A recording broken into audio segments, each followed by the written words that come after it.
ओम शांति 27 मार्च 2022 अव्यक्त महावाक्य पुनरावृत्ति 7 मार्च 1990 मुरलीर सारांश शासन करिबार तथा नियंत्रण करिबार शक्ति द्वारा स्वराज्य प्राप्ति।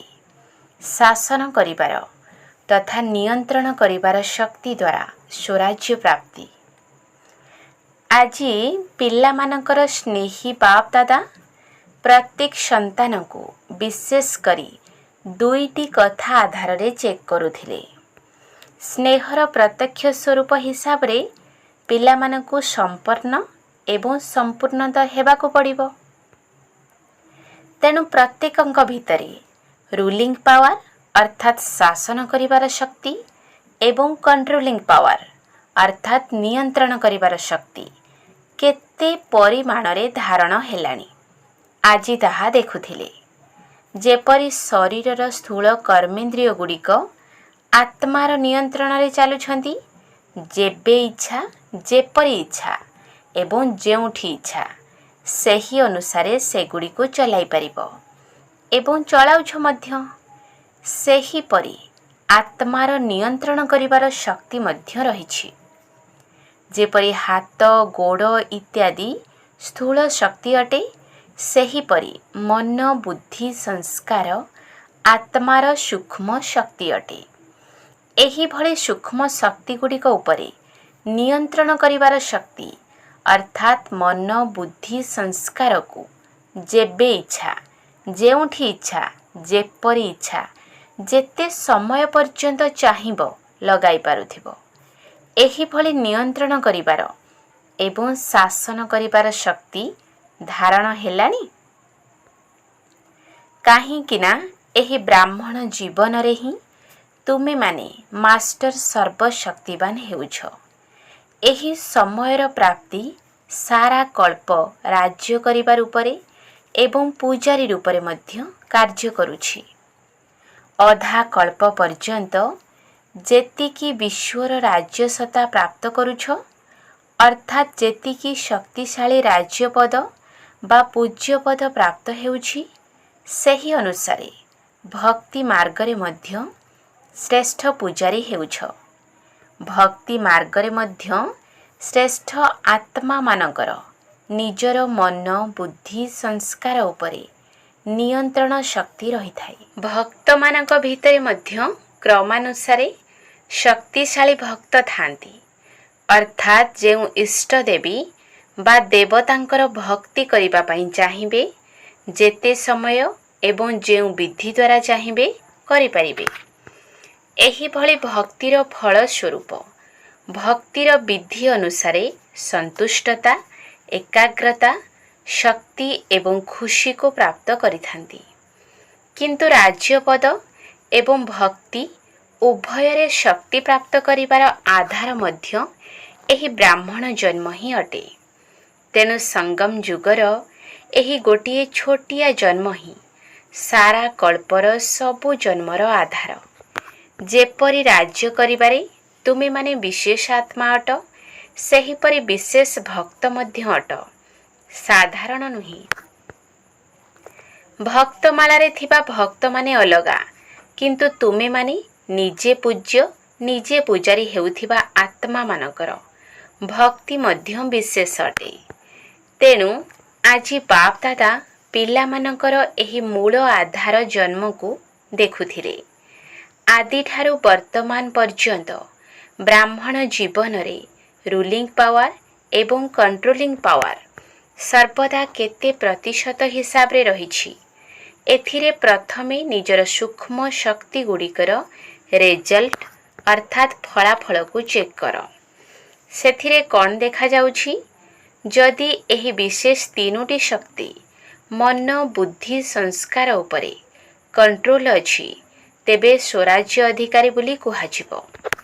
कारण एही सूक्ष्म शक्ति गुड़िक ही स्थूल कर्मेंद्रिय गुड़िकु संयम एवं नियम अनुसारे चलाई परिबे। तेबे बाप दादा पिला मानकर रेजल्ट रे कौन देखिले? जेबे जेउठी एवं जेपरी एही तीनोटी जाक कथारे ଏବେ ପର୍ଯ୍ୟନ୍ତ ଯଥାଶକ୍ତି ଅଛନ୍ତି। ସର୍ବଶକ୍ତି ନୁହେଁ କିନ୍ତୁ ଯଥାଶକ୍ତି, ଯାହାକୁ ଡବଲ ବିଦେଶୀ ନିଜ ଭାଷାରେ ସମଥିଙ୍ଗ ବୋଲି କହୁଛନ୍ତି। ତେବେ ଏହାକୁ କ'ଣ ଅଲମାଇଟି ଅଥରିଟି ଅର୍ଥାତ୍ ସର୍ବଶକ୍ତିବାନ କୁହାଯିବ? ମାଇଟ୍ ଅର୍ଥାତ୍ ଶକ୍ତି ତ ଅଛି, କିନ୍ତୁ ଅଲ୍ ଅର୍ଥାତ୍ ସବୁ ଶକ୍ତି ନାହିଁ। ବାସ୍ତବରେ ଏହାକୁ ହିଁ ବ୍ରାହ୍ମଣ ଜୀବନର ମୂଳଦୁଆ କୁହାଯାଉଛି। ଯାହାର ଯେତିକି ସ୍ୱ ଉପରେ ରାଜ୍ୟ ଚାଲିଛି, ଅର୍ଥାତ୍ ସ୍ୱକୁ ଚଲାଇବାର ଏବଂ ସର୍ବକୁ ଚଲାଇବାର ବିଧି ଜଣାଅଛି, ସେ ହିଁ ଆଗୁଆ ନମ୍ବରରେ ଆସିବ। ଏହି ମୂଳଦୁଆରେ ଯଦି ଯଥାଶକ୍ତି ଅଛି, ତେବେ ଆପେ ଆପେ ନମ୍ବର ପଛକୁ ଚାଲିଯିବ। ଯାହାକୁ ନିଜକୁ ଚଲାଇବା ଏବଂ ଚାଲିବା ଜଣାଅଛି, ସେ ଅନ୍ୟମାନଙ୍କୁ ମଧ୍ୟ ସହଜରେ ଚଲାଇ ପାରିବ। ଅର୍ଥାତ୍ ହ୍ୟାଣ୍ଡଲିଂ ପାୱାର ଆସିଯିବ। କେବଳ ଅନ୍ୟମାନଙ୍କୁ ହ୍ୟାଣ୍ଡେଲ କରିବା ପାଇଁ ହ୍ୟାଣ୍ଡଲିଂ ପାୱାର ଅର୍ଥାତ୍ ସଞ୍ଚାଳନ କରିବାର ଶକ୍ତି ଆବଶ୍ୟକ। ତାହା ନୁହେଁ, ଯିଏ ନିଜର ସୂକ୍ଷ୍ମ ଶକ୍ତିଗୁଡ଼ିକୁ ହ୍ୟାଣ୍ଡେଲ କରିପାରିବ, ସେ ଅନ୍ୟମାନଙ୍କୁ ମଧ୍ୟ ହ୍ୟାଣ୍ଡେଲ କରିପାରିବ। ତେଣୁ ସ୍ୱ ଉପରେ କଣ୍ଟ୍ରୋଲିଂ ପାୱାର ଏବଂ ରୁଲିଂ ପାୱାର ସମସ୍ତଙ୍କ ପାଇଁ ଯଥାର୍ଥ ହ୍ୟାଣ୍ଡେଲିଂ ପାୱାରର କାର୍ଯ୍ୟ କରିବ। ଚାहे ଅଜ୍ଞାନୀ ଆତ୍ମାମାନଙ୍କୁ ସେବା ଦ୍ୱାରା ହ୍ୟାଣ୍ଡେଲିଂ କର, ଚାहे ବ୍ରାହ୍ମଣ ପରିବାରରେ ସ୍ନେହ ସମ୍ପନ୍ନ ସନ୍ତୁଷ୍ଟତା ସମ୍ପନ୍ନ ବ୍ୟବହାର କର, ଦୁଇଟି ଯାକରେ ସଫଳ ହୋଇଯିବ। କାହିଁକି ନା କେତେକ ପିଲା ଏଭଳି ଅଛନ୍ତି ଯେଉଁମାନେ କି ବାବାଙ୍କୁ ଜାଣିବା, ବାବାଙ୍କର ହେବା ଏବଂ ବାବାଙ୍କ ସହିତ ପ୍ରୀତିର ରୀତିକୁ ପାଳନ କରିବା, ଏହାକୁ ବହୁତ ସହଜ ଅନୁଭବ କରିଥାନ୍ତି। କିନ୍ତୁ ସବୁ ବ୍ରାହ୍ମଣ ଆତ୍ମାମାନଙ୍କ ସହିତ ମିଳିମିଶି ଚାଲିବା, ଏଥିରେ ସମଥିଙ୍ଗ ଅର୍ଥାତ୍ ଯଥାଶକ୍ତି କହିଥାନ୍ତି। ଏହାର କାରଣ କ'ଣ? ବାବାଙ୍କ ସହିତ ସ୍ନେହପୂର୍ଣ୍ଣ ସମ୍ବନ୍ଧ ରଖିବାକୁ ସହଜ କାହିଁକି ଲାଗୁଛି? କାହିଁକି ନା ଦିଲରେ ସ୍ନେହ ଅତୁଟ ଅଟେ। ସ୍ନେହପୂର୍ଣ୍ଣ ସମ୍ବନ୍ଧରେ ସମ୍ବନ୍ଧ ରକ୍ଷା କରିବା ସହଜ ଲାଗିଥାଏ। ଯାହାର ଯାହା ସହିତ ସ୍ନେହ ରହିଥାଏ, ତାଠାରୁ କିଛି ଶିକ୍ଷା ଆଧାରିତ ନିର୍ଦ୍ଦେଶ ମିଳିବା ମଧ୍ୟ ପ୍ରିୟ ଲାଗିଥାଏ ଏବଂ ସବୁବେଳେ ଦିଲରେ ଅନୁଭବ ହୋଇଥାଏ ଯେ ସେ ମୋତେ ଯାହା ସବୁ କହିଲେ, ତାହା ମୋର କଲ୍ୟାଣ ପାଇଁ ହିଁ କହିଲେ। କାହିଁକି ନା ତାଙ୍କ ପ୍ରତି ଆନ୍ତରିକ ଶ୍ରେଷ୍ଠ ଭାବନା ରହିଥାଏ ନା। ତେଣୁ ଯେପରି ତୁମ ହୃଦୟରେ ତାଙ୍କ ପ୍ରତି ଶ୍ରେଷ୍ଠ ଭାବନା ରହିଛି, ସେହିପରି ତୁମର ଶୁଭ ଭାବନାର ପ୍ରତ୍ୟୁତ୍ତର ଅନ୍ୟ ଦ୍ୱାରା ମଧ୍ୟ ପ୍ରାପ୍ତ ହୋଇଥାଏ। ଯେପରି ଗମ୍ବୁଜ ଭିତରେ ଶବ୍ଦ କରିବା ଦ୍ୱାରା ସେହି ଶବ୍ଦ ପୁନର୍ବାର ତୁମ ନିକଟକୁ ଫେରି ଆସିଥାଏ। ତେଣୁ ବାବାଙ୍କ ପ୍ରତି ଯେପରି ଅତୁଟ, ଅଖଣ୍ଡ, ଅଟଳ ସ୍ନେହ ରହିଛି, ଶ୍ରେଷ୍ଠ ଭାବନା ଏବଂ ନିଶ୍ଚୟ ମଧ୍ୟ ରହିଛି, ସେହିପରି ବ୍ରାହ୍ମଣ ଆତ୍ମାମାନେ କ୍ରମାନ୍ୱୟରେ ରହିଥିଲେ ମଧ୍ୟ ଆତ୍ମିକ ସ୍ନେହ ଅତୁଟ, ଅଖଣ୍ଡ ରହିଛି। ଯଦି ଭିନ୍ନ ଭିନ୍ନ ଚାଲିଚଳଣିକୁ, ଭିନ୍ନ ଭିନ୍ନ ପ୍ରକାରର ସଂସ୍କାରକୁ ଦେଖି ସ୍ନେହ ଦେଉଛ, ତେବେ ତାକୁ ଅତୁଟ ଏବଂ ଅଖଣ୍ଡ କୁହାଯିବ ନାହିଁ। କୌଣସି ବି ଆତ୍ମାର ନିଜ ପ୍ରତି ବା ଅନ୍ୟମାନଙ୍କ ପ୍ରତି ଚାଲିଚଳନ ଅର୍ଥାତ୍ ଚରିତ୍ର ବା ସଂସ୍କାର ଯଦି ମନ ପସନ୍ଦିଆ ହୋଇନଥାଏ, ତେବେ ସ୍ନେହର ମାତ୍ରା ମଧ୍ୟ କମ୍ ହୋଇଯାଇଥାଏ। କିନ୍ତୁ ସମସ୍ତଙ୍କୁ ଶ୍ରେଷ୍ଠ ଆତ୍ମା ମନେ କରି ଆତ୍ମିକ ସ୍ନେହ ଦେବାରେ ମାତ୍ରା କମ୍ ହୋଇନଥାଏ। ତେବେ କାହାର କିପରି ବି ସଂସ୍କାର ହୋଇଥାଉ ବା ଚାଲିଚଳନ ହୋଇଥାଉ, କିନ୍ତୁ ବ୍ରାହ୍ମଣ ଆତ୍ମାମାନଙ୍କର ସାରା କଳ୍ପ ଭିତରେ ସମ୍ବନ୍ଧ ଅତୁଟ ଅଟେ। କାରଣ ସମସ୍ତେ ଗୋଟିଏ ଈଶ୍ୱରୀୟ ପରିବାରର ଅଟ। ପରମାତ୍ମା ପିତା ପ୍ରତ୍ୟେକ ଆତ୍ମାକୁ ବିଶେଷ ଭାବରେ ବାଛି ବାଛି ଈଶ୍ୱରୀୟ ପରିବାରକୁ ଆଣିଛନ୍ତି। ନିଜେ ନିଜେ କେହି ଏଠାକୁ ଆସିନାହାନ୍ତି, ବାବା ହିଁ ଆଣିଛନ୍ତି। ତେଣୁ ବାବାଙ୍କୁ ସମ୍ମୁଖରେ ରଖିବା ଦ୍ୱାରା ପ୍ରତ୍ୟେକ ଆତ୍ମା ସହିତ ଅତୁଟ ସ୍ନେହର ସମ୍ବନ୍ଧ ଯୋଡ଼ି ହୋଇଯିବ। जदि कौनसी आत्मार कौनसी कथा तुमको पसंद न हुए तेबे स्नेहरे अंतर आसी जाए।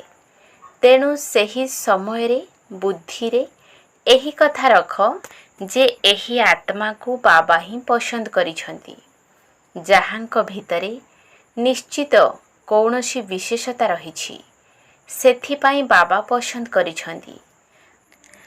आरंभ समयरू बाप दादा पिला मानकू एही कथा सुनाई आसिछंती जे धरि नियो 36 दिव्य गुण भितरू जदि काहा भितरे 35 गुण नाही किंतु गोटिए गुण मध्य विशेष रहिछि, सेथिपाई बाबा ताकू पसंद करिछंती। तेबे बाबा तार 35टी अवगुण को देखिछंती ना गोटिए भल गुण को देखिछंती? सबुठारु बड़रू बड़ गुण बा विशेषता हैला बाबांकु चिन्हि पारिबार बुद्धि, बाबांकर होई रहिबार साहस एवं बाबांकु भल पाइबार विधि, जहाँकि सारा कल्प भितरे धर्म पिता मानक भितरे मध्य नथिला, राजनेता मानक भितरे मध्य नाही, धनवान व्यक्ति मानक भितरे मध्य नाही, किंतु सही आत्मा भितरे अछि। एबे बाबा तुम समस्त को पचारुछंती, तुमे माने जेतेबेले बाबांक निकट को आसीथिल सेतेबेले कौन सर्वगुण रे संपन्न होई आसीथिल? बाबा तुमर दोष दुर्बलता को देखिथिले कि साहस देइथिले ना? तुमे ही मोर थिल, एबे होइछ एवं सर्वदा तुमे ही हेबो। तेणु फॉलो फादर कर ना। जदि विशेष आत्मा मने करी काहा को भी देखिबो एवं संबंध संपर्क रे आसीबो, तेबे बाबा को सम्मुखरे रखिबा द्वारा आत्मारे स्वतः भावरे आत्मिक स्नेह प्रकट होइजिबो। तुमर स्नेह आधार रे सेही आत्मा समस्तंकर स्नेही होइजिबो एवं आत्मिक स्नेह आधार रे सर्वदा समस्तंक द्वारा सद्भावना सहयोगर भावना स्वतः ही तुमको आशीर्वाद रूपरे प्राप्त हेबो। एहाको ही कुहा जाए आत्मिक यथार्थ श्रेष्ठ हैंडलिंग। आज बाप दादा पिला मानको देखि मुरुकी हसुथिले मध्य। पिला मानक भितरे तीनोटी शब्द कारणरू ही कंट्रोलिंग पावर एवं रूलिंग पावर कम हो जाउछि। सेही तीनोटी शब्द हेला, एक रे व्हाई अर्थात काहींकी, दुई रे व्हाट अर्थात कौन, तीन रे वांट अर्थात इच्छा रखिबा। तेणु एबे एही तीनोटी जाक शब्द को समाप्त करी गोटिए शब्द कुह। जदि व्हाई आसुछि तेबे भी गोटिए शब्द कुह वाह। जदि व्हाट आसुछि तेबे भी कुह वाह। वाह शब्द तो कहिबा जଣା अछि ना, वाह बाबा, वाह मु, वाह ड्रामा, केवल वाह शब्द ही कुह। तेबे एही तीनोटी जाक शब्द समाप्त होइजिबो। सेदिन मध्य शुणाइथिलु जे बाप दादा पिला मानकर केउ खेल देखुथिले। तुम मानकर गोटिए चित्र जहाँकि बहुत पूर्वरु तैयारी होई रहिछि, जेउथिरे दर्शा जाइछि जणे जोगी जोग करूछंती एवं निजर बुद्धि को एकाग्र करने को चेष्टा करुछंती, संतुलन को ठीक रखिबा को चेष्टा करुछि एवं सेथिरे गोटिए तराजुर चित्र मध्य रहिछि। से जेते थर बुद्धि रे संतुलन रखिबा को चेष्टा करुछि सेते थर केउठु ना केउठु मांकड़टी आसी तराजु उपरे बसी पड़ुछि। तेबे एही तीनोटी कथा रही मांकड़ आसी जाउछि। तेणु संतुलन ठीक किपरि हेबो? हलचल होइजिबो, स्थिर रही परिबो नाही। तेणु एही तीनोटी शब्द ही तुमर संतुलन को समाप्त करि देउछि बा बुद्धि को नाच कराउछि। कारण मांकड़ केबे आराम रे बसी परिबो कि? किछि नहेले भी लांजटी को हलाउथिबो। तेणु एथिरे मध्य संतुलन न रहिबार कारण हैला बाबांक द्वारा प्रतिपादरे तुम मानकु जो आशीर्वाद मिलुछि बा आत्मिक स्नेह कारणरू ईश्वरीय परिवार द्वारा जो आशीर्वाद मिलुछि सेथिरु वंचित होई जाउछ। ଯେପରି ବାବାଙ୍କ ସହିତ ସମ୍ବନ୍ଧ ରଖିବା ଅତି ଆବଶ୍ୟକ, ସେହିପରି ଈଶ୍ୱରୀୟ ପରିବାର ସହିତ ସମ୍ବନ୍ଧ ରଖିବା ମଧ୍ୟ ଅତି ଆବଶ୍ୟକ। ସାରା କଳ୍ପ ଭିତରେ ପ୍ରଥମ ନମ୍ବର ଆତ୍ମା ବ୍ରହ୍ମା ବାବା ଏବଂ ଈଶ୍ୱରୀୟ ପରିବାରର ସମ୍ବନ୍ଧ ସମ୍ପର୍କରେ ତ ଆସିବାକୁ ହିଁ ହେବ। ଏଭଳି ଭାବ ନାହିଁ ଯେ ଆଚ୍ଛା ବାବା ତ ମୋର, ମୁଁ ବାବାଙ୍କର। ଏହା ମଧ୍ୟ ସମ୍ମାନର ସହିତ ପାସ୍ ଉତ୍ତୀର୍ଣ୍ଣ ହେବାର ଲକ୍ଷଣ ନୁହେଁ। କାହିଁକି ନା ତୁମେମାନେ ସନ୍ନ୍ୟାସୀ ଆତ୍ମା ନୁହଁ ବା ଋଷିମୁନି ଆତ୍ମା ନୁହଁ, ଅର୍ଥାତ୍ ବିଶ୍ୱଠାରୁ ଦୂରେଇ ରହୁଥିବା ଆତ୍ମା ନୁହେଁ, କିନ୍ତୁ ବିଶ୍ୱର ସାହାରା ହେଉଥିବା ଆତ୍ମା, ବିଶ୍ୱ କଲ୍ୟାଣକାରୀ ଆତ୍ମା। ବ୍ରାହ୍ମଣ ଆତ୍ମାମାନଙ୍କ କଥା ଛାଡ଼, କିନ୍ତୁ ପ୍ରକୃତିକୁ ପରିବର୍ତ୍ତନ କରିବାର ସାହାରା ମଧ୍ୟ ତୁମେମାନେ ହିଁ ଅଟ। ତେଣୁ ପରିବାରର ଅବିନାଶୀ ସ୍ନେହର ସୂତ୍ରରୁ ବାହାରି ଯାଇପାରିବ ନାହିଁ। ବିଜୟୀରତ୍ନ ଆତ୍ମାମାନେ ସ୍ନେହର ସୂତ୍ର ମଧ୍ୟରୁ ବାହାରି ଯାଇପାରିବେ ନାହିଁ। ସେଥିପାଇଁ କେବେ ବି କୌଣସି ବି କଥାରେ, କୌଣସି ସ୍ଥାନଠାରୁ, କୌଣସି ସେବାଠାରୁ, କୌଣସି ସାଥୀଠାରୁ ଦୂରେଇ ଯାଇ ନିଜର ଅବସ୍ଥାକୁ ଭଲ କରି ଦେଖାଇବି, ଏହିଭଳି ସଂକଳ୍ପ ମଧ୍ୟ କରିବାର ନାହିଁ।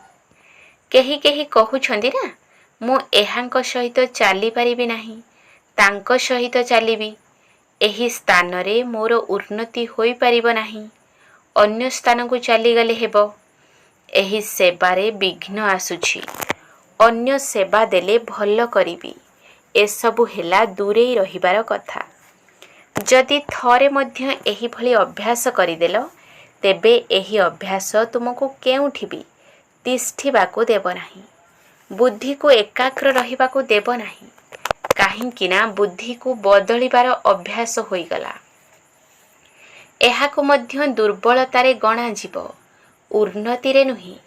ତେଣୁ ସର୍ବଦା ନିଜ ଉପରେ ଶୁଭ ଆଶା ରଖ, ନିରାଶା ଭାବ ନୁହେଁ। ଯେପରି ବାବା ସମସ୍ତଙ୍କ ଉପରେ ଶୁଭ ଆଶା ରଖିଛନ୍ତି। କିଏ କିପରି ବି ହୋଇଥାଉ, କିନ୍ତୁ ବାବା ଶେଷ ନମ୍ବର ଦାନା ଉପରେ ମଧ୍ୟ କେବେ ନିରାଶା ଭାବ ଆଣିନାହାନ୍ତି, ସର୍ବଦା ଆଶାବାଦୀ ରହିଛନ୍ତି। ତେଣୁ ତୁମେମାନେ ମଧ୍ୟ ନା ନିଜ ଉପରେ, ନା ଅନ୍ୟମାନଙ୍କ ଉପରେ, ନା ସେବା ଉପରେ ନିରାଶ ହୁଅ, ନା ମନ ଊଣା କର। ଦିଲ୍ସାହ ହୁଅ, ଅର୍ଥାତ୍ ଖୋଲା ହୃଦୟ, ବିଶାଳ ହୃଦୟବାନ ହୁଅ।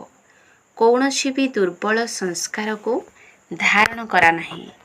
ମାୟା ତ ଭିନ୍ନ ଭିନ୍ନ ରୂପରେ ଦୁର୍ବଳ କରିବା ପାଇଁ ଚେଷ୍ଟା କରୁଛି, କିନ୍ତୁ ତୁମେ ମାୟା ବିଷୟରେ ମଧ୍ୟ ଭଲ ଭାବରେ ଜାଣିଛ ନା ଜ୍ଞାନରେ ଅଧୁରା ଅଛ।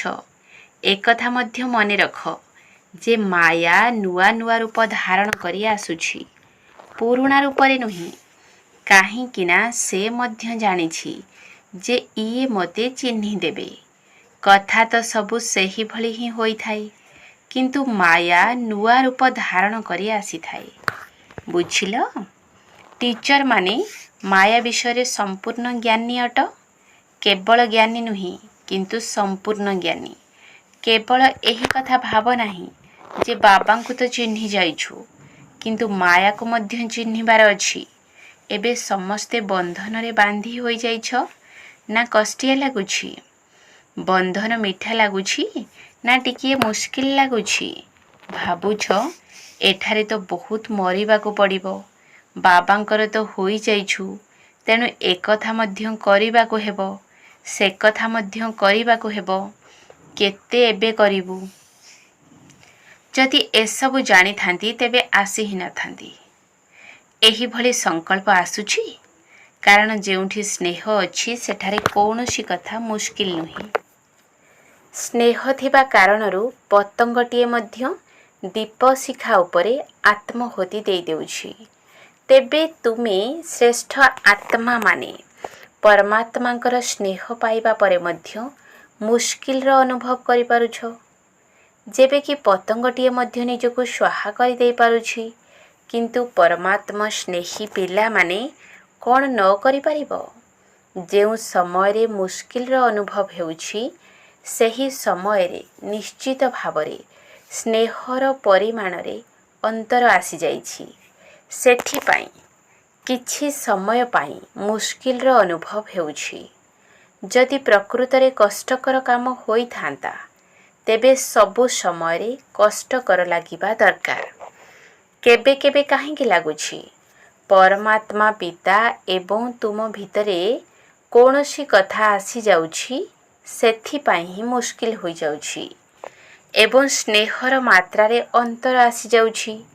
ତେଣୁ ସେହି କଥାକୁ ମଝିରୁ ବାହାର କରିଦିଅ, ତେବେ ଦେଖିବ ପୁଣି ସବୁ କଥା ଠିକ୍ ହୋଇଯିବ। ବାପ୍ ଦାଦା ସବୁବେଳେ କହି ଆସିଛନ୍ତି, ଟିଚର ଅର୍ଥାତ୍ ସର୍ବଦା ନିଜେ ସାହସର ସହିତ ରହିବା ସହିତ ଅନ୍ୟମାନଙ୍କୁ ମଧ୍ୟ ସାହସ ଦେବାର ନିମିତ୍ତ ହେଉଥିବା ଆତ୍ମା। ନଚେତ୍ ଟିଚର କାହିଁକି ହୋଇଛ? ଟିଚରର ଅର୍ଥ ହେଲା ଷ୍ଟୁଡେଣ୍ଟମାନଙ୍କର ନିମିତ୍ତ। ଦୁର୍ବଳ ଆତ୍ମାକୁ ସାହସ ଦେଇ ଆଗକୁ ବଢ଼ାଇବାର ସେବା କରିବା ପାଇଁ ନିମିତ୍ତ ଅଟ। ସଫଳ ଟିଚରର ପ୍ରଥମ ଲକ୍ଷଣ ହେଲା ସେ କେବେ ବି ସାହସ ହରାଇବ ନାହିଁ। ଯିଏ ନିଜେ ସାହସର ସହିତ ରହିଥିବ ସେ ଅନ୍ୟମାନଙ୍କୁ ମଧ୍ୟ ନିଶ୍ଚିତ ସାହସ ଦେଉଥିବ। ଯଦି ନିଜ ଭିତରେ ସାହସ ନଥିବ ତେବେ ଅନ୍ୟମାନଙ୍କୁ ମଧ୍ୟ ଦେଇପାରିବ ନାହିଁ। ଆଚ୍ଛା, ଚାରିଆଡ଼ର ପିଲାମାନଙ୍କର ସାହସ ଆଧାରରେ ବାବାଙ୍କର ସହଯୋଗର ଅଧିକାରକୁ ଅନୁଭବ କରୁଥିବା, ସର୍ବଦା ସ୍ୱରାଜ୍ୟ କରିବାର ଶ୍ରେଷ୍ଠ ଶକ୍ତିଗୁଡ଼ିକୁ ସବୁ ସମୟରେ ଯଥାର୍ଥ ରୂପରେ ପ୍ରୟୋଗ କରୁଥିବା, ସର୍ବଦା ବାବା ଏବଂ ସର୍ବ ଆତ୍ମାମାନଙ୍କର ଅତୁଟ ସ୍ନେହୀ, ସର୍ବଦା ପ୍ରତ୍ୟେକ କାର୍ଯ୍ୟରେ ସମ୍ବନ୍ଧ ସମ୍ପର୍କରେ ବାହାବାହାର ଗୀତ ଗାଉଥିବା, ସର୍ବଶକ୍ତି ସମ୍ପନ୍ନ ପିଲାମାନଙ୍କୁ ବାପ୍ ଦାଦାଙ୍କର ସ୍ନେହପୂର୍ଣ୍ଣ ଶୁଭେଚ୍ଛା ଏବଂ ନମସ୍ତେ। ଆତ୍ମିକ ସନ୍ତାନମାନଙ୍କର ଆତ୍ମିକ ବାପ୍ ଦାଦାଙ୍କୁ ନମସ୍ତେ, ନମସ୍ତେ, ନମସ୍ତେ। ସୁପ୍ରଭାତ। ବରଦାନ: ପ୍ଲେନ୍ ଅର୍ଥାତ୍ ସ୍ୱଚ୍ଛ ବୁଦ୍ଧି ହୋଇ ସେବାର ପ୍ଲାନ୍ ଅର୍ଥାତ୍ ଯୋଜନା ତିଆରି କରୁଥିବା ଯଥାର୍ଥ ସେବାଧାରୀ ହୁଅ। ପ୍ଲେନ୍ ଅର୍ଥାତ୍ ସ୍ୱଚ୍ଛ ବୁଦ୍ଧି ହୋଇ ସେବାର ପ୍ଲାନ୍ ଅର୍ଥାତ୍ ଯୋଜନା ତିଆରି କରୁଥିବା ଯଥାର୍ଥ ସେବାଧାରୀ ହୁଅ। ଯଥାର୍ଥ ସେବାଧାରୀ ସେହିମାନଙ୍କୁ କୁହାଯାଏ ଯେଉଁମାନେ ସ୍ୱ ଅର୍ଥାତ୍ ନିଜର ସେବା ଏବଂ ସମସ୍ତଙ୍କର ସେବା ଏକାଠି କରିଥାନ୍ତି। ସ୍ୱ-ସେବା ଭିତରେ ସର୍ବ ଅର୍ଥାତ୍ ସମସ୍ତଙ୍କର ସେବା ଅନ୍ତର୍ନିହିତ ଅଟେ। ଏମିତି ନୁହେଁ ଯେ ଅନ୍ୟର ସେବା କରୁଥିବ କିନ୍ତୁ ନିଜର ସେବାରେ ବେପରୁଆ ହେଉଥିବ। ସେବା କରିବା ସମୟରେ ସେବା ସହିତ ଯୋଗ ମଧ୍ୟ ଏକାଠି ହେବା ଦରକାର। ସେଥିପାଇଁ ପ୍ଲେନ୍ ବୁଦ୍ଧି ହୋଇ ସେବାର ପ୍ଲାନ୍ କର। ପ୍ଲେନ୍ ବୁଦ୍ଧି ଅର୍ଥାତ୍ କୌଣସି କଥା ବୁଦ୍ଧିକୁ ସ୍ପର୍ଶ କରିପାରୁନଥିବ। କେବଳ ନିମିତ୍ତ ଏବଂ ନିର୍ମାଣ ମନୋଭାବ ବ୍ୟତୀତ ଅଳ୍ପ କାଳ ପାଇଁ ନାମ ବିଖ୍ୟାତ କରିବା ବା ମାନ ସମ୍ମାନ ପ୍ରାପ୍ତ କରିବାର ଇଚ୍ଛା ନୁହେଁ, କିନ୍ତୁ ନିର୍ମାଣ ଅର୍ଥାତ୍ ମାନ ସମ୍ମାନ ପ୍ରାପ୍ତିର ଇଚ୍ଛାଠାରୁ ଊର୍ଦ୍ଧ୍ୱରେ ରହିବା, ଏହା ହିଁ ହେଉଛି ଶୁଭ ଭାବନା ଏବଂ ଶୁଭ କାମନାର ବୀଜ। ସ୍ଲୋଗାନ: ଜ୍ଞାନ ଦାନ କରିବା ସହିତ ଗୁଣ ଦାନ କର, ତେବେ ସଫଳତା ମିଳି ଚାଲିବ। ଜ୍ଞାନ ଦାନ କରିବା ସହିତ ଗୁଣ ଦାନ କର, ତେବେ ସଫଳତା ମିଳି ଚାଲିବ। ଓମ୍ ଶାନ୍ତି।